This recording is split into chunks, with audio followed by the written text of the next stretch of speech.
Olá, muito boa tarde, pessoal. Esse material que nós estamos estudando aqui é material de atomística e também diagrama de Pauli, que é essa primeira parte da nossa aula, que é a revisão dos exercícios e das aulas que nós temos na nossa plataforma.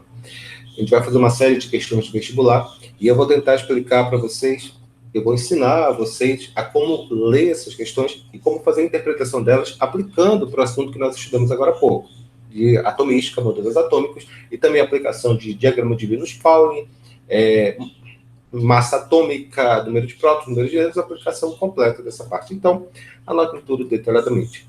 Essas apostilas, naturalmente, são as apostilas que nós utilizamos na nossa plataforma. Vamos lá, começando aqui. Exercícios básicos, eu escolhi alguns, então vamos fazê-los, tá bem? Então, ele fala o seguinte, questão número 1. Apenas revisando, pessoal que está chegando agora, a gente vai fazer uma revisão de atomística, modelos atômicos, massa atômica, isótopos, isóbaros, isótonos e também diagrama de Pauli e números quânticos. Questão número 1, ele fala o seguinte, Thomson determinou pela primeira vez a relação entre a massa e a carga do elétron, o que pode ser considerado como a descoberta do elétron. É reconhecida como uma contribuição de Thomson ao modelo atômico o seguinte, os modelos atômicos que nós vimos se referem, no primeiro caso, ao modelo de Dalton, deixa eu escrever aqui rapidamente, com respeito aos modelos atômicos, nós temos o modelo de Dalton, esse modelo de Dalton ficou conhecido como modelo de bola de bilhar. Ele é chamado de modelo de bola de bilhar, por quê? Porque ele tem um átomo como uma esfera maciça, eletricamente neutra, e as reações químicas ocorrem segundo reorganizações desses átomos, que nem peças de Lego se remontando para formar outras. Já o modelo de Thomson, ele percebeu, e portanto, o modelo de Dalton, ele era específico porque ele considerava o átomo mesmo, segundo a palavra que significa indivisível. Thomson, por outro lado, ele mostrou, através de experiências com ampolas de raio catódicos, que é parecido com aqueles tubos de imagem de TV antiga, que o átomo ele é formado por partículas menores ainda, partículas eletricamente carregadas, que ele denominou elétrons. Por convenção, denominou-se que os elétrons têm partícula negativa. E o átomo em si, segundo Thomson, ele é positivo. Ou seja, ele é positivo incrustado com partículas negativas. Esse modelo ficou conhecido como modelo pudim de ameixas, ou bolo de passas, mas a gente também pode chamar de bolo formigueiro, porque essa é a ideia fundamental. Mais tarde, quando você tem o modelo de Rutherford, que é o modelo de Rutherford-Bohr, você percebe que o átomo, ele tem um núcleo pequeno, denso e positivo, e que os elétrons estão numa região denominada eletrosfera. E, é claro, o átomo possui grandes espaços vazios. A grande contribuição do Bohr foi dizer que esses elétrons não estão como moscas ao redor de um pedaço de mel, mas sim como se eles estão em órbitas definidas, de níveis e subníveis, que nós já apresentamos anteriormente. Então, quando ele fala que é reconhecido uma contribuição de Thomson ao modelo atômico, letra A, ele fala que o átomo ser indivisível. Não tem sentido, porque o átomo indivisível, isso aqui se refere ao modelo de Dalton, como eu falei anteriormente. A existência de partículas subatômicas. A existência de partículas subatômicas é a existência de partículas menores do que o átomo. No caso específico, que ele descobriu, foram os elétrons. Então, isso aqui ela é verdadeira, letra B. Letra C, os elétrons ocuparam nível discreto de energia. Isso também é verdade, mas isso aqui se refere ao modelo de Rutherford-Bohr. Letra D, os elétrons girarem em órbitas circulares ao redor do núcleo. De novo, o modelo Rutherford-Bohr. O átomo possui um núcleo carga positivo, uma eletrosfera. De novo, isso aqui é o modelo Rutherford-Bohr. Número 2, ele fala o seguinte, o modelo do átomo, reconhecido como modelo de Rutherford, foi idealizado a partir de experiências realizadas em 1909. Várias conclusões foram tiradas a partir das experiências. É certo. Qual foi o modelo de Rutherford? Vamos falar um pouco sobre ele aqui. Esse modelo de Rutherford, que a gente estava conhecendo anteriormente, ele fez a experiência com raios catódicos, como eu já falei. Aliás, ele fez a experiência com partículas radioativas. Ele pegou, isso aqui é uma lâmina de ouro que eu estou desenhando, e essas bolinhas representam um átomo de ouro. Ele colocou aqui na frente a partícula de polônio.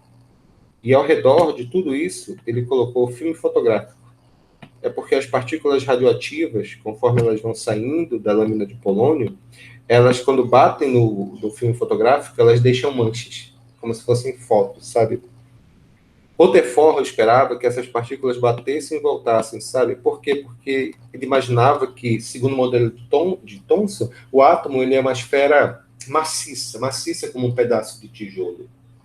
Mas a realidade dos fatos, quando ele começou a fazer essa experiência, ele percebeu que a maior parte das partículas atravessava a lâmina de ouro e manchava a parte de trás da lâmina.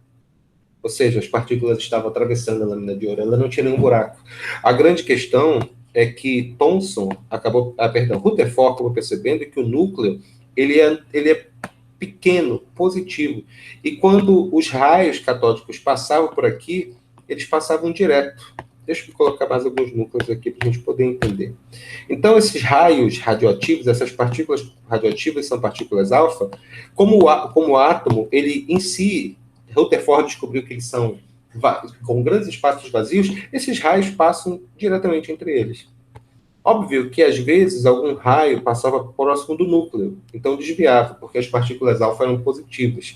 E algumas, muito raras, batiam no núcleo de átomo, batiam e voltavam. Então, o que ele percebeu? Qual foram as conclusões do Rutherford? Que o átomo ele possui um núcleo pequeno, comparado com o tamanho do átomo, denso e positivo.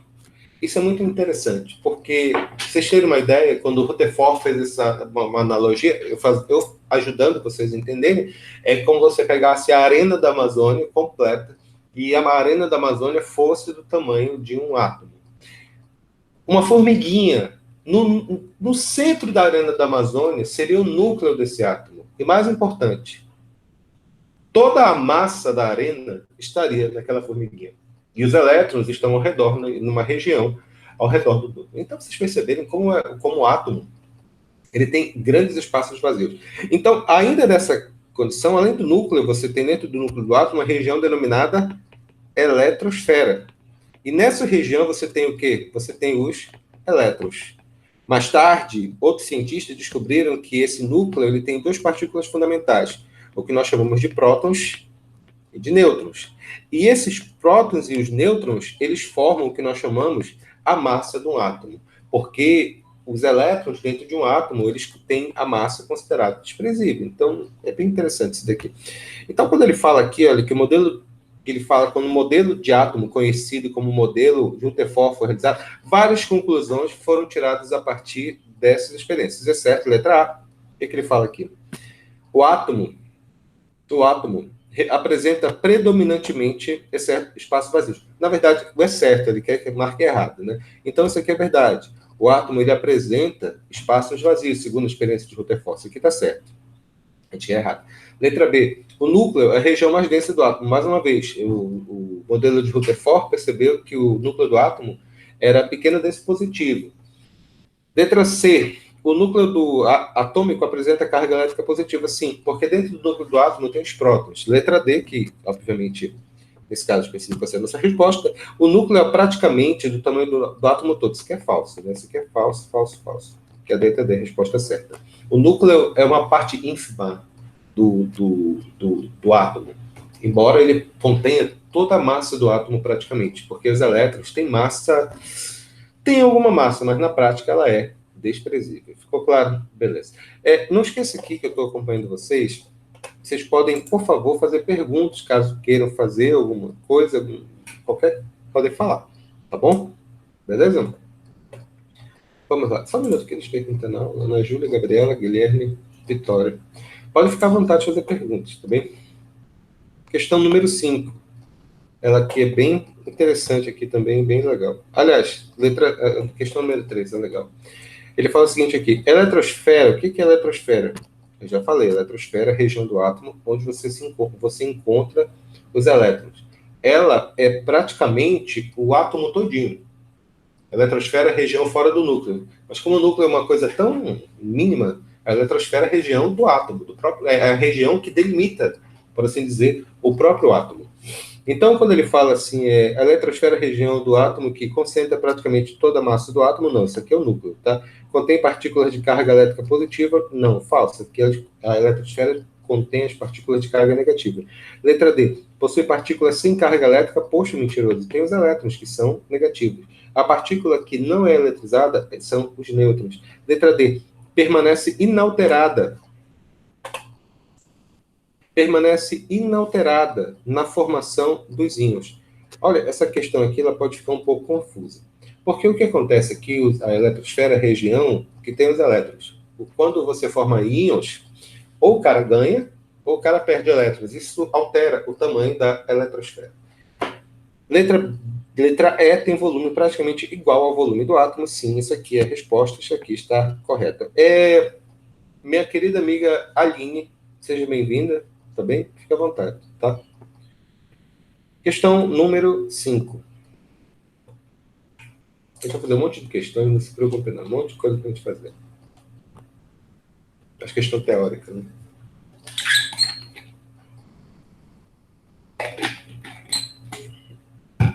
Ele fala o seguinte aqui.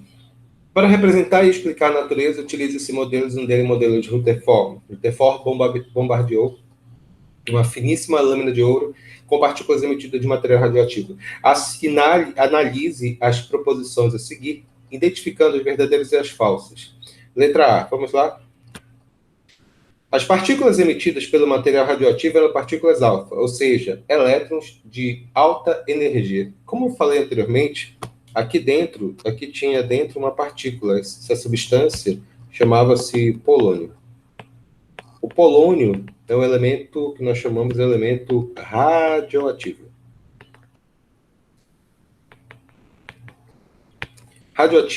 A radioatividade, o fenômeno de radioatividade foi explicado e entendido pela Madame Curie, Marie Curie, a primeira mulher a ganhar o Prêmio Nobel de Física e a única na história a ganhar 2 prêmios Nobel de Química e Física. Então, essa pessoa, especificamente, ela descobriu que essas partículas são que nem partículas de uma metralhadora, que esse polônio ele vai sendo lançando aqui dentro do sistema. Essas partículas são denominadas partículas alfa, e elas têm uma determinada massa. Seja como for, elas são cargas positivas. Então, vocês têm que entender que os fenômenos radioativos, eles liberam pedaços de massa. Pedacinhos que nem balas de um fuzil, que vão em alta velocidade. Inclusive, é por isso que substâncias radioativas são relativamente perigosas para nós. Porque quando essas partículas pequenas entram na nossa pele, elas queimam, matam as células, o pior, deixam elas funcionando mal, causando cânceres.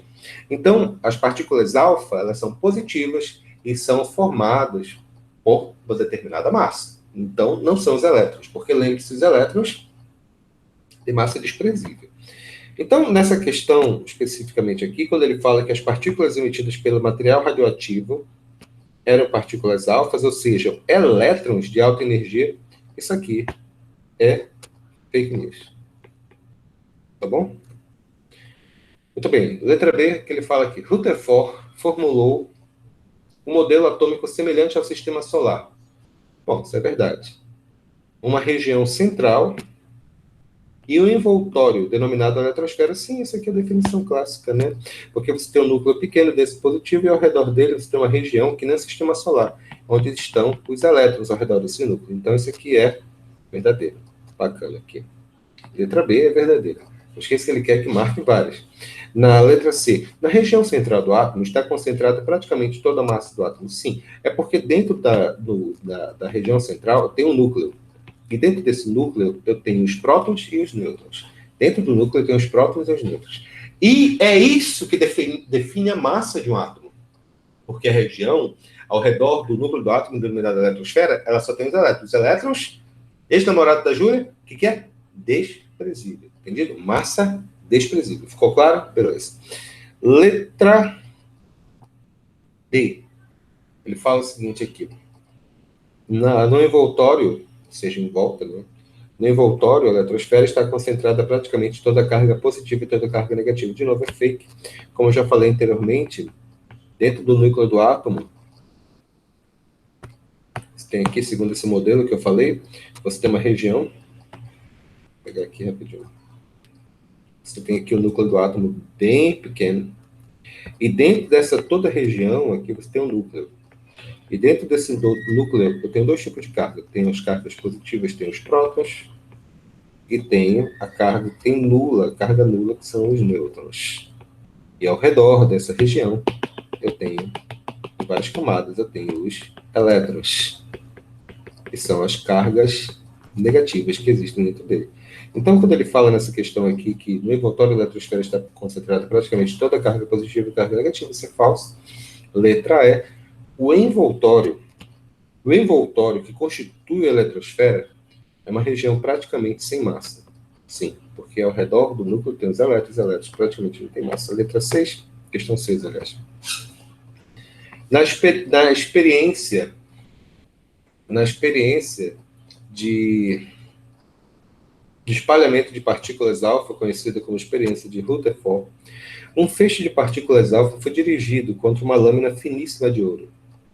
Os experimentadores, Geiger e Marsden, observaram que um grande número dessas partículas atravessava a lâmina sem sofrer desvio. É esse caso aqui que eu expliquei anteriormente, né? A maior parte das partículas, ela passava direto, sem sofrer desvios. O motivo eu já expliquei, que o átomo possui grandes espaços vazios. Mas que um pequeno número sofria desvio muito acentuados. É quando passava próximo do núcleo, né? Esse resultado levou Rutherford a modificar o modelo atômico do Thomson, ok. Propondo a existência de um núcleo de carga positiva, ok, e tamanho reduzido, com praticamente toda a massa do átomo.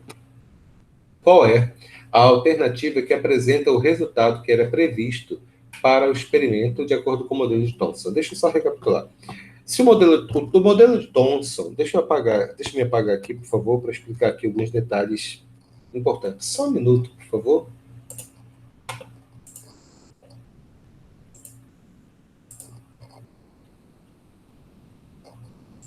Boa tarde, aqui é o professor Henrique. Eu estou em aula nesse momento, mas pode falar, pode dizer qual a sua necessidade de estudo, que eu vou entrar em contato com você a partir das 15h30, tá bom? Muito boa tarde, obrigado.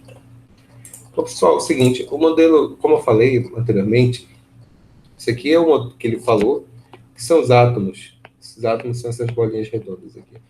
O modelo de Thomson, ele falou que a realidade, a matéria, era firme, que nem minha mão, que eu não consigo atravessar a minha mão, entendido? Porque é um material sólido, por assim dizer. Se o modelo de Thomson estivesse correto, e eu pegasse as partículas alfa, que são partículas positivas de alta energia, que nem balas de uma metralhadora, e atingisse a lâmina de ouro, é bate e volta, é recalque, é bem rápido isso daí.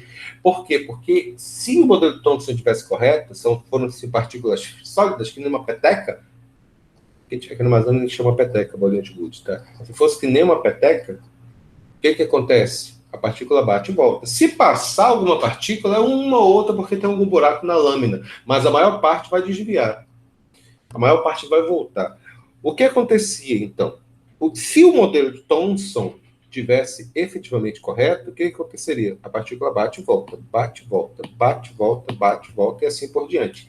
Por quê? Porque é uma partícula sólida, é uma partícula positiva. Então, ela tem uma positivo com positivo repele. Então, o que significa isso? Significa que se o modelo de Thomson tivesse correto, o que deveria acontecer? A maioria das partículas, deixa eu voltar aqui para o nosso desenho, a maioria das partículas bateria e voltaria. Ou seja, elas não atravessam a lâmina de ouro porque o átomo é uma esfera sólida. Rutherford provou que isso não é verdade. Mas se o modelo de Thomson fosse verdadeiro, é isso que deveria acontecer. Então, nessa questão específica aqui, na experiência de espalhamento de partículas alfa, qual a alternativa que apresenta o resultado que era previsto para o experimento de acordo com o modelo de Thomson? Vamos verificar aqui. Só um instante, por favor.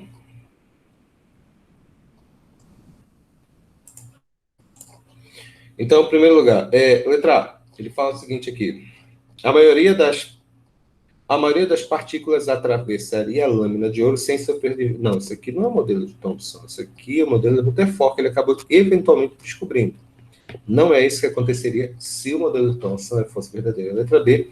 A maioria das partículas sofreria grandes desvios ao atravessar a lâmina. Mais uma vez, sofreria grandes desvios, claro, mas porque ia ricochetear. Não porque iria atravessar a lâmina. Então, isso aqui também é falso.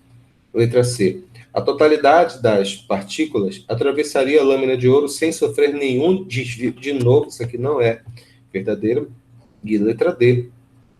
A totalidade das partículas ricochetearia ao se chocar contra a lâmina de ouro sem conseguir atravessá-la. É isso que teoricamente deveria acontecer se o modelo de Thomson fosse correto. Alguma pergunta? Beleza. Vamos verificar aqui agora algumas aplicações das consequências desses números quânticos que nós estamos estudando e trabalhando aqui agora. Deixa eu ver essa questão agora. Só um minuto aqui, deixa eu só copiar. Pronto. Beleza.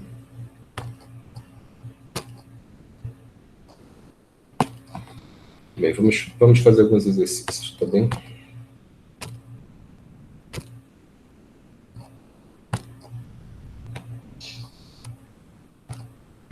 Questão 9. Alguém tem alguma pergunta? Alguém gostaria de falar alguma coisa?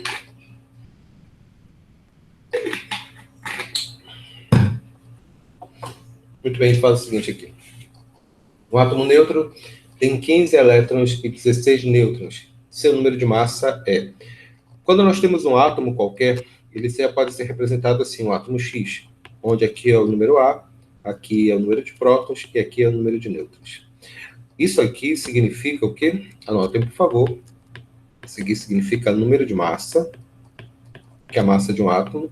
Isso aqui é o número de prótons.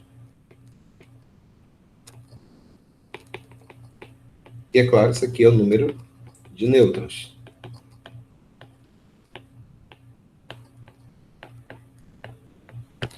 Lembrando que o número de massa é igual ao número de prótons mais o número de nêutrons. E não esqueça, claro, que o número de prótons significa o Z, que é o número atômico. Tá bom? Então, por enquanto, isso. Então, quando ele fala bem aqui que um átomo neutro ele tem 15 elétrons, sim, mais um detalhe importante. Em um átomo neutro, notem, por favor, em um átomo neutro, o número de prótons é igual ao número de elétrons, tá bom? Isso aqui é uma propriedade muito importante. Agora podemos escrever. O que ele fala aqui? Ele fala que um átomo neutro tem 15 elétrons e 15 nêutrons, ele quer saber o número de massa. Vamos descrever um átomo neutro. O átomo neutro vai ser X. Ele diz que ele tem 15 elétrons. Um átomo neutro, o número de prótons é igual ao número de elétrons. Então, o número de prótons desse átomo é quanto? O número de prótons desse átomo é 15. Ele fala que ele tem 16 nêutrons. Então, eu coloco aqui 16. Então, o que eu tenho aqui no problema? Eu tenho o número de nêutrons. E aqui eu tenho o número de prótons. O que eu sei? Eu sei que o número de massa é igual ao número de prótons mais o número de nêutrons. Então, o número de massa é o quê? É o número de prótons. Quanto que é o número de prótons? 15. Mais o número de nêutrons, que é igual a quanto? 16. Então, o número de massa vai ser igual a quanto? O número de massa vai ser igual a 31. Essa é a massa do nosso átomo. O número de massa é igual a 31. Resposta certa, letra E. Alguma dúvida? Tire em print. Próxima questão. Vamos verificar aqui agora. Essa questão é ótima. Essa questão 10 aqui é excelente. Vamos dar uma olhada nela. Deixa eu copiar aqui rapidamente ela.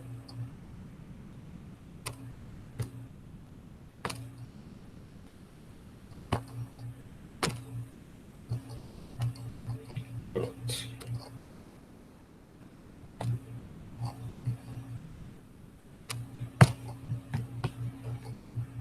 Já, a questão 10 é bem legal. Ele fala o seguinte nessa questão. Isótopos são átomos que apresentam o mesmo número atômico, mas diferentes números de massa. O magnésio possui isótopos de número de massas iguais a 24, 25 e 26. Os isótopos de magnésio, que possuem números de nêutrons respectivamente iguais a quanto? Vamos descobrir, né? Magnésio, esse elemento aqui. Não esqueça que isótopos são átomos, é o mesmo átomo, né? Porque O que identifica um átomo é, na verdade, o número atômico. É como se fossem gêmeos, que a identidade deles, ou seja, o seu número atômico, que, não esqueça que o número atômico é a mesma coisa que o número de prótons, é igual a 12, que é o caso específico aqui. Mas isso é como se fossem gêmeos, um mais magrinho, outro gordinho. Nesse caso específico aqui, ele fala que os números de massa, respectivamente deles, são 24, 25 e 26. Então, recapitulando, né, não esqueça o que significa cada um. Como a gente já falou anteriormente, isso aqui, esse 12, o que significa? Esse 12, o que significa? Número de prótons. Isso aqui significa número de massa. Vou fazer para cada caso. Não esqueça que número de massa é igual ao número de prótons mais o número de nêutrons. E a pergunta do problema, ela quer saber qual é o número de nêutrons de cada caso, respectivamente. Ora, simples. Número de massa é igual ao número de prótons mais o número de nêutrons. O número de massa é 24, o número de prótons, no primeiro caso, é 12, o número de nêutrons é, sabe Deus, nesse caso específico, deu 12. Então, eu descobri que o número de nêutrons vale 12. No segundo caso, vai ser quanto? O número de massa é igual ao número de prótons mais o número de nêutrons, o número de massa é igual a 25, é igual ao número de prótons, que é 12, mais o número de nêutrons. Portanto, o número de nêutrons vai ser igual a quanto? 25 menos 12 vai ser igual a quanto? 13. E, finalmente, o número de massa, aqui, o número de nêutrons, 13. E, finalmente, o número de massa igual ao número de prótons mais o número de nêutrons. O número de massa igual a quanto? 26, que é igual ao número de prótons, 12, mais o número de nêutrons. Então, o número de nêutrons vai ser igual a quanto? Vai ser igual a 14. Então, quando ele quer, respectivamente, o número de nêutrons de cada um, eu já achei os valores. 12, 13 e 14. 12, 13 e 14. Resposta certa, letra C. Entendido aqui? É a aplicação direta que nós estamos estudando. Vamos fazer mais uma, por favor. Observem esse exemplo aqui. Esse próximo exemplo, qual é? Questão número 13. Bem legal. Deixa eu anotar, por favor. Ei, José, muito boa tarde, meu querido amigo. Como você está? Tudo bem? Boa tarde, estou ótimo. Fico muito feliz que você esteja aqui, tá bom? De nada, professor. Deus do céu. Já. Só um minuto, por favor.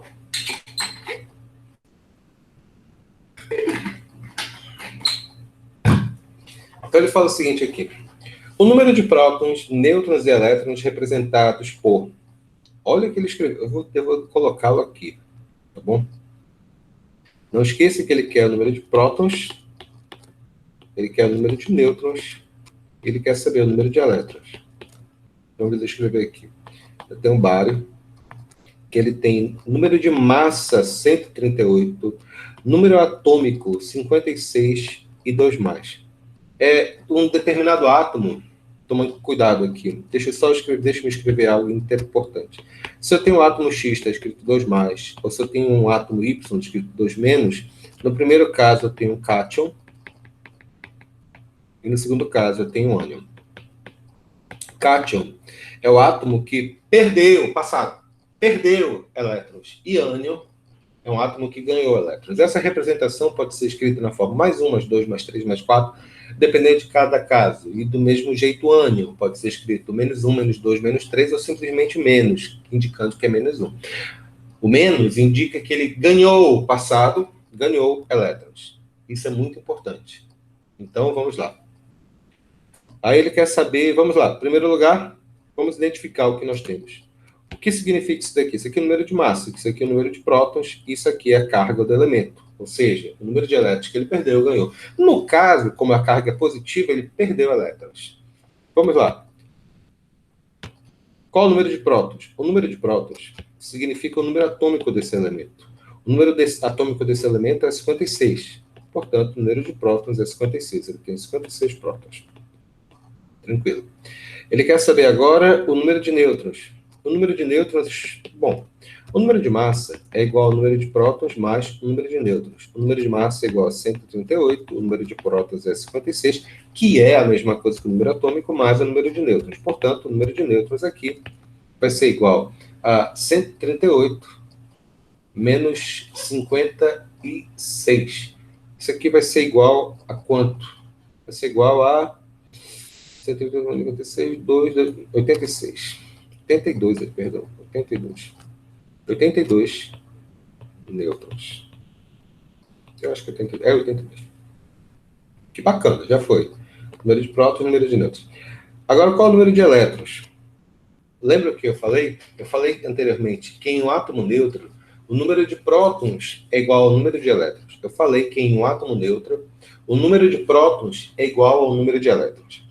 Esse cara, ele deveria ter quantos elétrons? Ele deveria ter 56 elétrons, porque, como eu falei anteriormente, em um átomo neutro, o número de prótons é igual ao número de elétrons. Mas esse 2 mais aqui, o que significa? Esse 2 mais significa que ele perdeu 2 elétrons. Então, ele deveria ter 56 elétrons. Como ele perdeu 2 elétrons, ele vai ter quantos elétrons agora aqui? Ele vai ter 54 elétrons. Ficou claro aqui a definição? Então, vamos lá. Qual o número de prótons desse átomo? Vamos anotar isso daqui. Qual o número de prótons desse átomo? Ele tem 56 prótons. Qual o número de nêutrons? Ele tem 82 nêutrons. E quantos elétrons ele tem? Ele tem 54 elétrons. Resposta certa. E a letra B? Letra B, resposta certa. Beleza, né? Alguma dúvida? Perfeito. Vamos fazer mais uma aqui, que isso aqui é bem interessante, é bem legal. Aqui da questão 16. Podemos fazer aqui mesmo.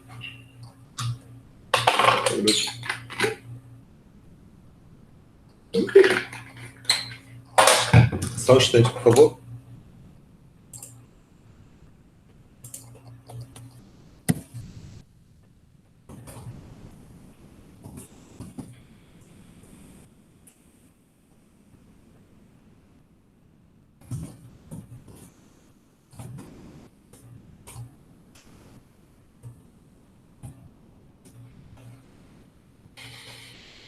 Tá, vamos dar uma olhada aqui. É a questão 16. Ele fala o seguinte: os isótopos são átomos de um mesmo elemento que possuem o mesmo número atômico e diferentes números de massa. Tá certo, né? Essa é a definição, inclusive, né? Isótopos são átomos que possuem o mesmo número atômico, porém diferentes números de massa. Tá bem? Número 2.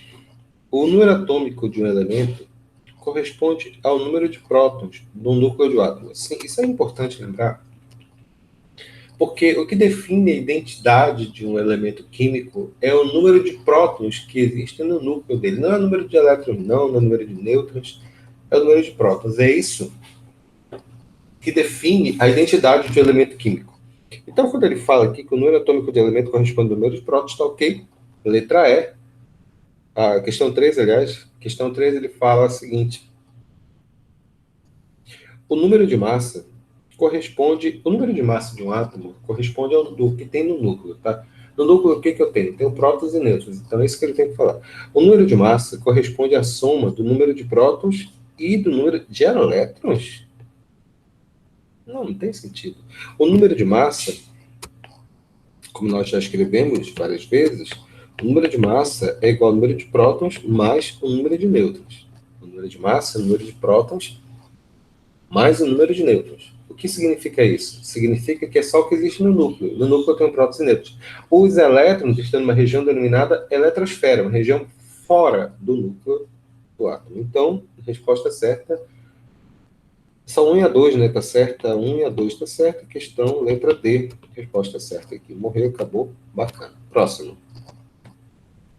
Esse aqui é bem legal. Deixa eu pegar esse daqui.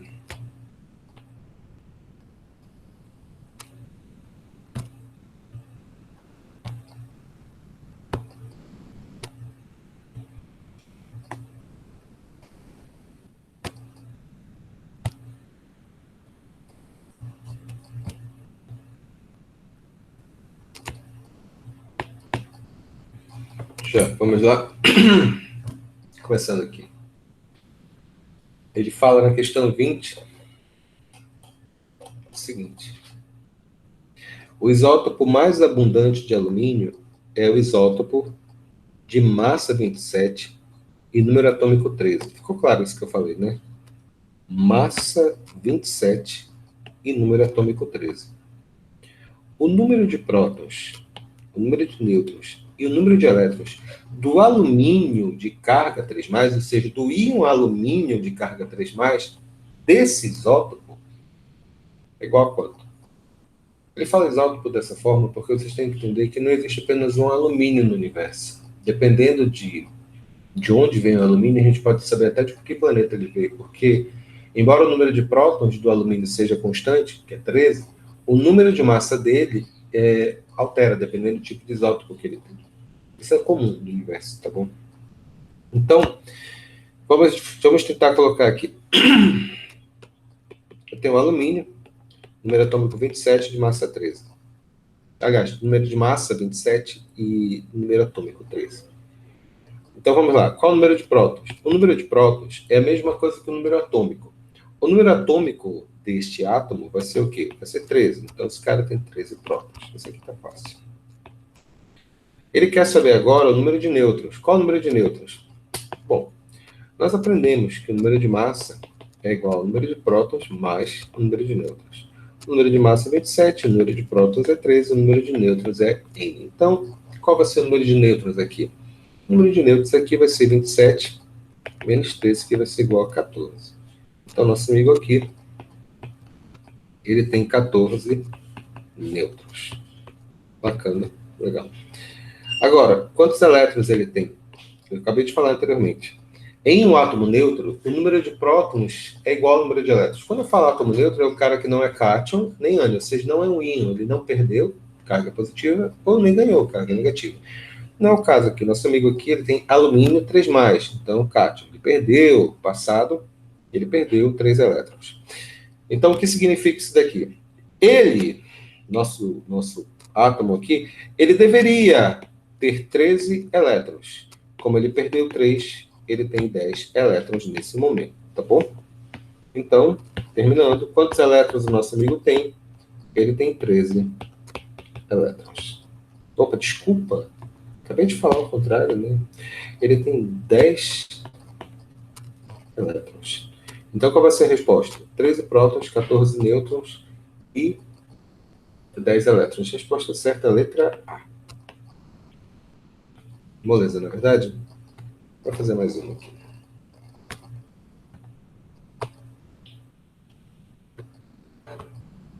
Questão 22. Essa questão 22 a gente pode desenhar aqui embaixo mesmo.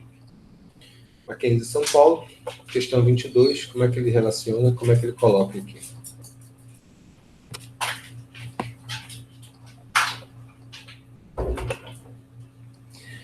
O íon X3- tem 36 elétrons nesse momento e 42 nêutrons. O átomo neutro X apresenta número atômico e número de massa, respectivamente, igual a quanto? O átomo X, que ele está falando aqui, ele tem carga 3-. O que significa esse 3-?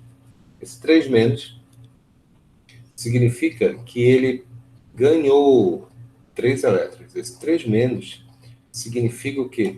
Significa que ele ganhou 3 elétrons. Então, ele fala que o nosso amigo aqui, nesse momento, ele tem 36 elétrons. E ele tem 42 nêutrons. Aqui.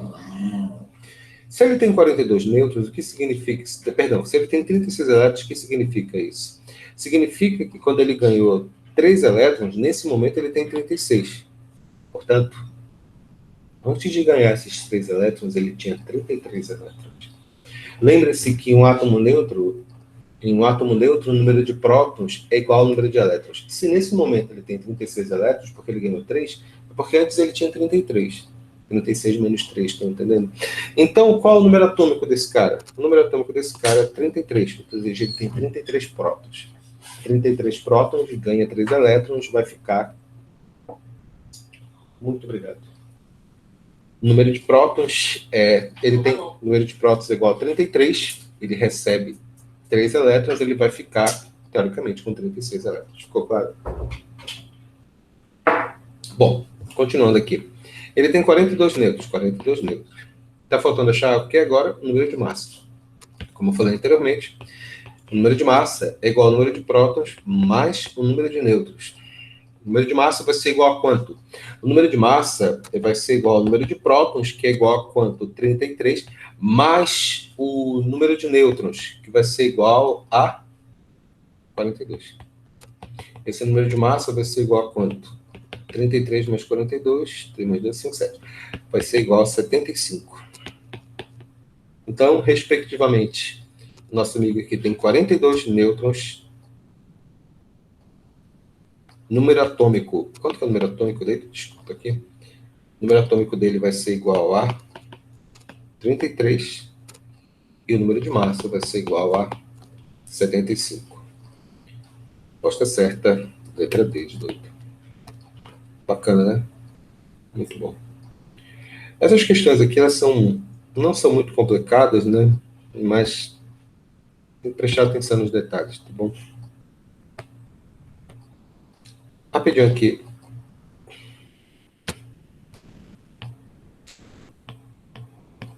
Só quero explicar um pequeno detalhe que é bem interessante, né? Para a gente poder entender a questão das camadas, né?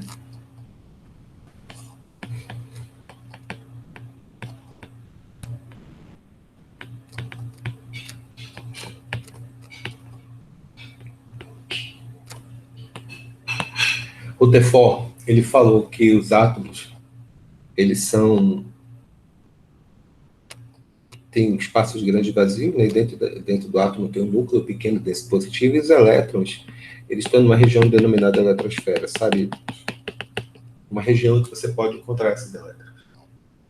Embora o meu desenho seja equivocado, porque não representa a realidade, o Bohr, ele percebeu que esses elétrons, eles não estão aleatórios, sabe? Eles estão em camadas bem definidas de energia, como se fosse o sistema solar. Ele percebeu, na verdade, que o átomo, ele tem um número específico de camadas. Eu não estou colocando todos aqui agora, mas deixa-me colocar aqui só algumas para a gente poder entender a ideia. Essas camadas aqui, a partir do núcleo do átomo, tem uma camada K, camada L, camada M, N, O, P e Q. São várias camadas que nós temos.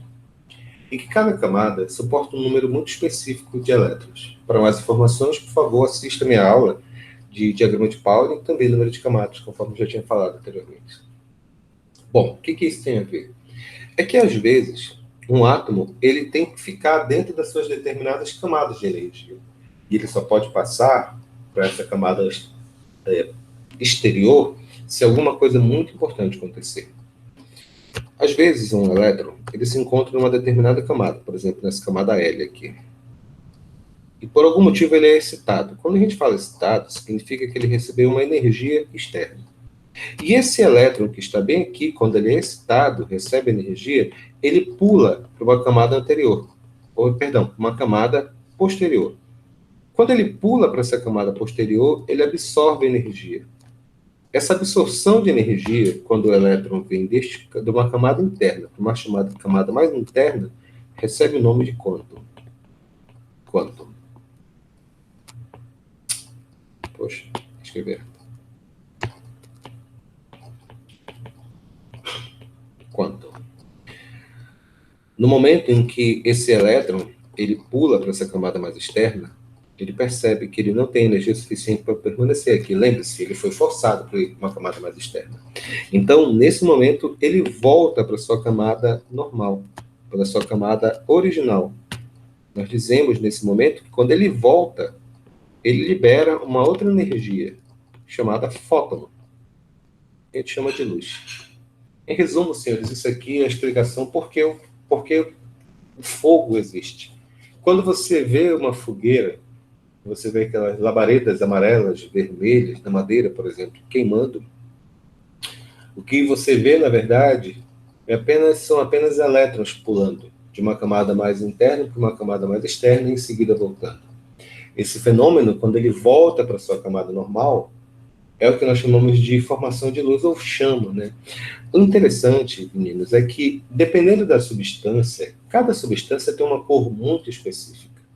E cada cor indica o tipo de elemento, o tipo de camada que ela tem. Se você quer branco, você pode utilizar o magnésio. Se você quiser um azul, você pode utilizar cobalto. Se você quiser vermelho, você pode usar ferro. E pode misturar também essas substâncias. De fato, isso é o que forma, por exemplo, nos fogos de artifício. Todas aquelas cores que nós vemos no céu é a queima desses elementos químicos. E que cada elemento químico ela tem uma cor específica, uma cor característica. E a explicação disso foi dada inicialmente com o pó. É interessante isso daí. É porque a gente não coloca, por exemplo, uma vez um aluno perguntou para mim se o fogo de artifício colocava uma tinta determinada cor. Não, a tinta é um elemento químico. E quando queima, quando ele é excitado, os seus elétrons vão pulando de uma camada interna para uma externa e vão voltando.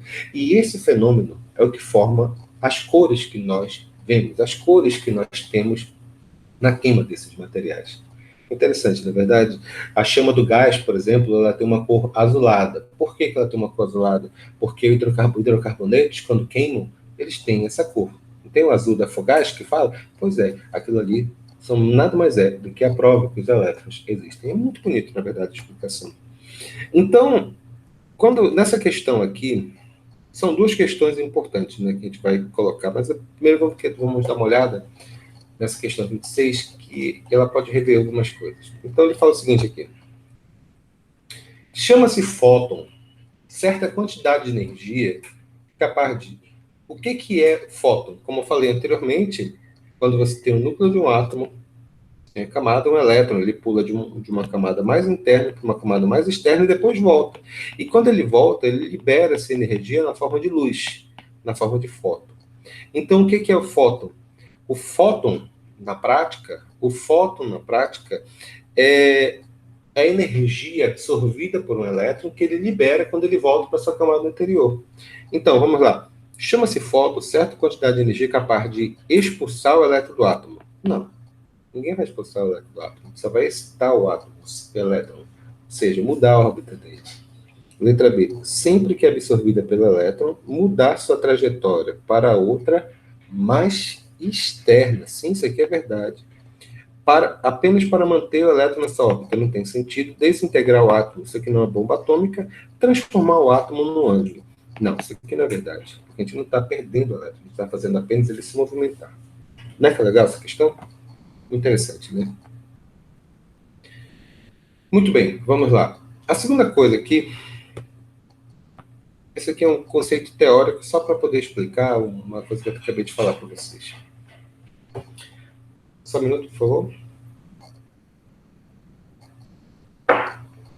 Ele fala o seguinte aqui. Fogos de artifício utilizam sais de diferentes íons metálicos misturados com um material explosivo. Quando incendiados, emitem diferentes colorações. Por exemplo, sais de sódio emitem cor amarela, bário cor verde, cobre cor azul. Essas cores são produzidas quando elétrons excitados dos íons metálicos retornam para níveis de menor energia. Quando lembra, o elétron ele recebe energia e vai para uma camada mais externa. Aqui, rapidinho. O elétron está aqui, aí ele vem para cá, para uma camada mais externa. Qual o nome dessa energia? Chama-se quantum. Quando ele está aqui, esse elétron, ele volta para a sua camada normal. Normal, na hora. Ele libera uma outra energia. Qual o nome dessa energia? Chama-se fóton. Beleza. Então, beleza. Essas cores são produzidas quando os elétrons excitados dos íons metálicos retornam para níveis de menor energia. O modelo atômico mais adequado para explicar esse fenômeno, que modelo é esse? Olha, não é do Millikan, não é do Dalton, não é do Thomson, porque esses modelos são modelos limitados, conforme a gente já estudou. O modelo de Rutherford, tome cuidado, preste bem atenção no que eu vou falar. O modelo de Rutherford, ele descreveu que o átomo tem um núcleo pequeno, denso positivo, e que o átomo tem grandes espaços vazios, e que os elétrons estão numa região denominada eletrosfera. Mas o modelo de Rutherford, ele fala que esses elétrons estão ao redor do núcleo do átomo, que nem um mosca num pedaço de cocô, entendido? Voando aleatoriamente. Bohr, ele fala que os átomos não estão de maneira aleatória. Eles obedecem níveis e subníveis de energias, órbitas em níveis, subníveis, que nós chamamos de uma determinada quantidade de elétrons em cada nível e subnível. Então, o modelo que melhor explica esse fenômeno, ou pelo menos por que ele ocorre, logicamente, é o modelo de Rutherford. Ficou claro? Beleza. Mais uma aqui, questão 29, essa questão bem interessante. A gente acabou de falar, né? Mas vamos só para terminar e acabar essa parte aqui. Faz o seguinte aqui. O sal de cozinha, cloreto de sódio, emite luz de coloração amarela quando colocado numa chama. Baseando-se na teoria atômica, é correto afirmar que, letra A, os elétrons do cátion Na+, ao receber a energia da chama, saltam de uma camada mais externa para uma camada mais interna, emitindo luz amarela. Poxa vida, esse cara quase me enganou. Pessoal, eu estou falando isso aqui várias vezes, é porque isso cai em vestibular. Eles pedem muito explicar por que ocorre as cores dos objetos quando são queimados. É bem interessante. Vamos recapitular? Como eu expliquei anteriormente, tem o núcleo do átomo aqui e tem aqui as camadas dos elétrons. Quando o elétron aqui está de boa, aqui ele recebe determinada energia. Quando ele recebe essa energia, ele pula uma camada mais externa. Quando ele pula para essa camada mais externa, recebendo energia, ele recebe uma quantidade de energia. Essa quantidade de energia que ele recebe o nome de quantum. Quando o elétron finalmente ele chega... Opa, me perdi aqui. Quando o elétron finalmente ele chega nesse ponto aqui, ele imediatamente volta para sua camada anterior. Quando ele volta para sua camada anterior, ele libera essa energia que ele absorveu. Ele libera essa energia que ele recebeu na forma de fóton. Então, na letra A, quando ele fala bem assim, que os elétrons do cátion Na+, recebem energia da chama, saltam de uma camada mais externa para uma camada mais interna, recebendo luz amarela. Não é isso que ocorre, tá bom? Vamos lá. A luz amarela emitida nada tem a ver com sal de cozinha, pois ele não é amarelo. Meu Deus do céu. Não tem nada a ver uma coisa com a outra. Letra C. A emissão da luz amarela se deve a átomos do oxigênio. Não tem nada a ver, se deve aos elétrons. Vamos lá, letra D. Os elétrons do cátion Na+, ok. Ao receber a energia da chama, saltam de uma camada mais interna para uma mais externa. Começou bem. E ao perderem energia ganha, emitem-na na forma de luz amarela. Foi isso aqui que eu expliquei para vocês. Lembre-se, você tem que explicar passo a passo tudo que ocorre. E letra E, qualquer outro sal produziria a mesma coloração. Isso que é falso, tá bom? Cada substância química, conforme já falou lá enunciado, ele emite uma cor diferente, uma substância diferente. Então, isso aqui é relação direta e aplicação. Ficou claro que eu expliquei? Ficou claro que eu falei? Beleza, aqui. Pessoal, essa aqui é a primeira parte que a gente vai ver e vai estudar. Tem que só terminar um negócio aqui para vocês, e amanhã, na nossa aula ao vivo, nós vamos terminar esse assunto. Eu vou explicar detalhadamente diagrama de Linus Pauling, alguns casos especiais e aplicações dos exercícios, tá bem? Deixa eu parar aqui a gravação.